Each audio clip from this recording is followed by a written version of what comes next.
फैसला आने के बाद 6800 की जो लिस्ट सरकार की तरफ से जारी की गई थी उसे खारिज कर दिया गया है।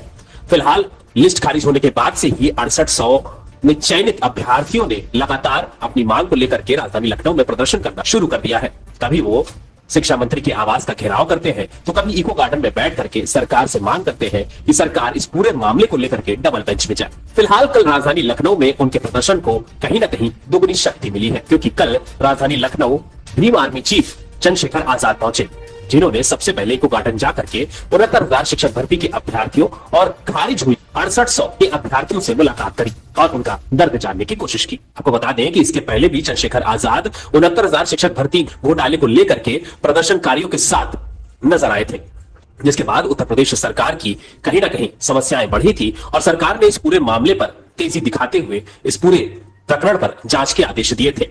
जांच के बाद मामला कोर्ट में भी गया था, लेकिन एक बार फिर से जिस तरह से कोर्ट की तरफ से 6800 की लिस्ट को खारिज किया गया है और यह माना गया है कि इस पूरे प्रकरण में कहीं ना कहीं आरक्षण का बड़ा घोटाला हुआ है, उसके बाद चयनित हुए 6800 अभ्यर्थियों की नाराजगी बढ़ती जा रही है। ये अभ्यर्थी लंबे समय से प्रदर्शन कर रहे हैं।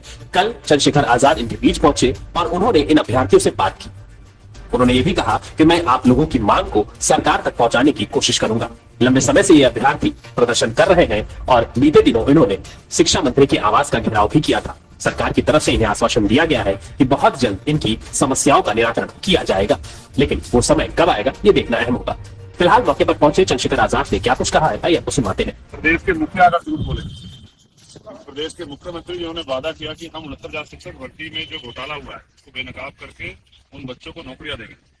होना ये चाहिए था कि शिक्षा मंत्री को जिसने घोटाला किया, अगर आप उसमें शामिल लेंगे तो उनको जेल भेजना, उनको मुकदमा लिखना था, इन बच्चों को न्याय देना।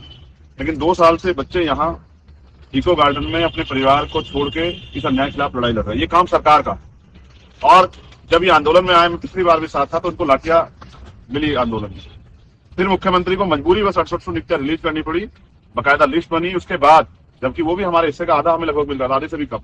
लेकिन फिर वो संरक्षण में करके फिर वो कोर्ट से उसको फिर डिस्टर्ब कर दिया गया। मैं फिर इनके साथ हूँ और मेरा ये मानना है कि इस बार सरकार ऐसे नहीं सुनेगी, तो इस बार मुख्यमंत्री आवास का घेराव हम लोग जो है सब 6800 नियुक्ति वाले बच्चे भी, हमारे पुराने साथी भी, और हम सब लोग मिलकर करेंगे और मजबूत आंदोलन करेंगे। सरकार को बताएंगे कि हम इस सरकार की नाइंसाफी के खिलाफ उठने नहीं देंगे। ये बच्चे जो यहाँ इको गार्डन पढ़े, इनके परिवार भी दुखी है, ये भी दुखी है और सरकार चैन से सो रही।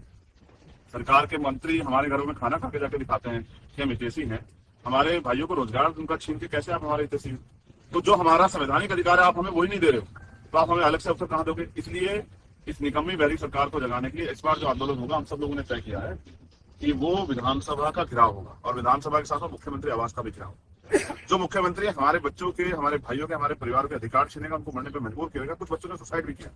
मुझे दुख है कि हम उनको नहीं बचा पाए, लेकिन जो जिंदा है उनका संरक्षण करना और उनके अवसरों को। चलिए मिलते हैं नेक्स्ट वीडियो में ऐसी ऑथेंटिक ब्रेकिंग न्यूज़ के साथ। यदि आप हमारे चैनल पर नए हैं तो चैनल को लाइक, शेयर एंड सब्सक्राइब करने के साथ साथ बेल आइकन को दबाना ना भूलें, जिससे कि आने वाले वीडियोस के नोटिफिकेशन आपको मिलते रहें। चैनल से रिलेटेड कोई सजेशन या सुझाव देना चाहते हैं तो कमेंट के माध्यम से बता सकते हैं। Thanks for watching to my channel.